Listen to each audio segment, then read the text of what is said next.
So Nintendo released a Nintendo Direct today, just kind of spur of the moment, and yeah, they showed off No More Heroes 3 and No More Heroes 1 and 2 coming to Switch, which is pretty poggers. So now, what I'm gonna do, as I did with the previous one, is I'm gonna look at this minute-long trailer for No More Heroes 3, and I'm gonna analyze it. I've already watched this a few times. I've also recorded this video a few times, but whatever. That's not important. So what you'll notice off the bat is this game looks super jaggy. Also, he's got like a Joy-Con gauntlet. Like I don't know what's going on here. That's interesting.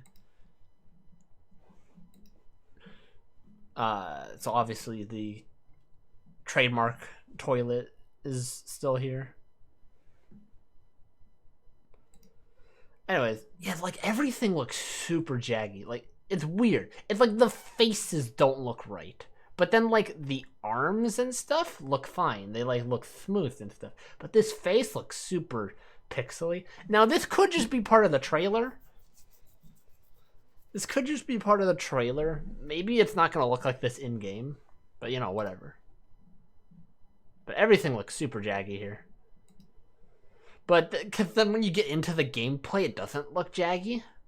So I don't know what to think. Like obviously this footage is very blurry because it's YouTube, and YouTube destroys all quality regardless of how hard you try to keep it. But anyways, right off the bat, you'll notice my initial assumption of the game being with the camera super far away and top down and stuff is wrong. It is like a normal Heroes game. It's like a normal Heroes game. The camera's a little bit zoomed out, but I don't think that's really a bad thing. I think that lets you keep track of like other enemies.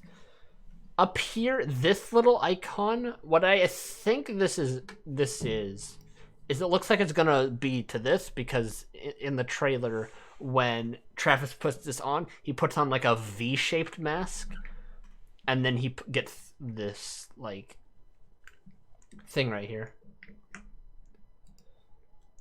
So that's probably what this is. It looks like that's gonna be on like some sort of meter that, or maybe it's like in specific sections you can enable it, and then maybe like in specific sections it gets more powerful.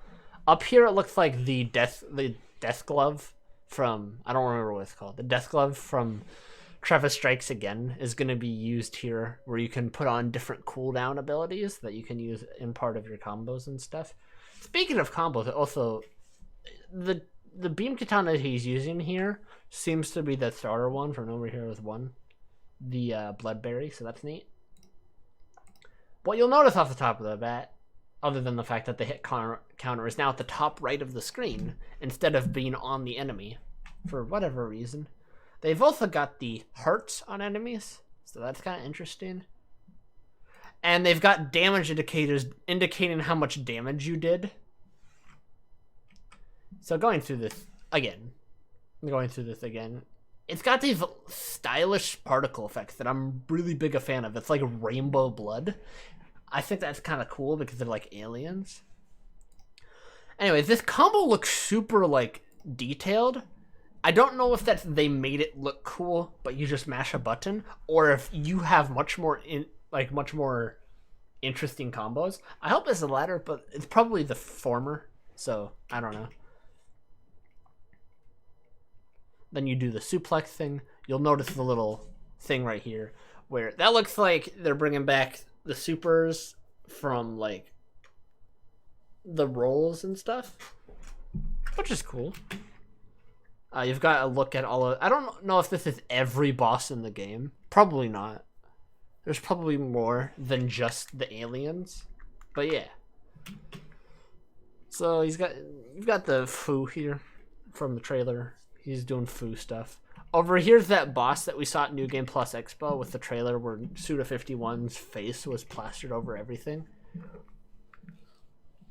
So if we just let it roll a bit. Shinobu's back. She's rocking her Travis Strikes Again look. I don't know what's going on here. There's a lot of particle effects. It's kind of hard to tell. But what I can tell is there's a phase 1 HP bar up here. And there is the UI from this thing. So it looks like this is probably going to be like a scripted boss fight section. So that should be cool. There's like little skulls down here. I don't know what those are, but yeah.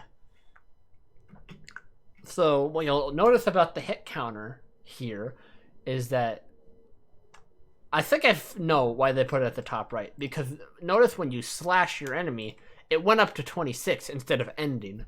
So what that leads me to believe is that the entirety of the hit counter is going to be global between enemies. So you don't drop your hit counter when you kill an enemy. Like you did in No More Heroes 1 and 2.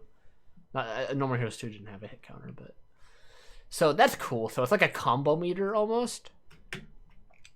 And then if we let it play a little bit more, we'll see this bit from the No More Heroes New Game Plus Expo. And also that smear, damn. Anyways.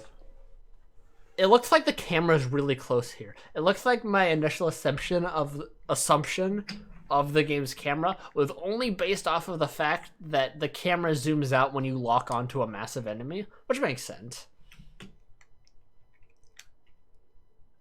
So that there looked like he was just using one of the cooldowns from Travis Strikes Again. So that's definitely going to be part of your toolkit that you're going to do. Anyways, after that, it's just kind of like stuff. I really hope they shape up this game graphically because I would like it to look nice, but you know, it doesn't really matter if it doesn't look the best because the game is still going to be fun. Anyways, that's all I have to say about it. No More Heroes 1, briefly, No More Heroes 1 and 2. They're No More Heroes 1 and 2. They look like they're running at 60. You can't really tell because this is a 30 frames per second recording, but if you go onto the trailer, you can look at it. It looks like it's running at 60. That's awesome because the game's ran at 30 on the Wii. So there's more of this here. Looks like he uses the, what's it called? I don't know what it's called yet, just this Gundam thing. Like Gundam armor. There's some weird stuff going on here. Yeah. Just typical Suda stuff. And that's it. That's the end of my analysis. Bye.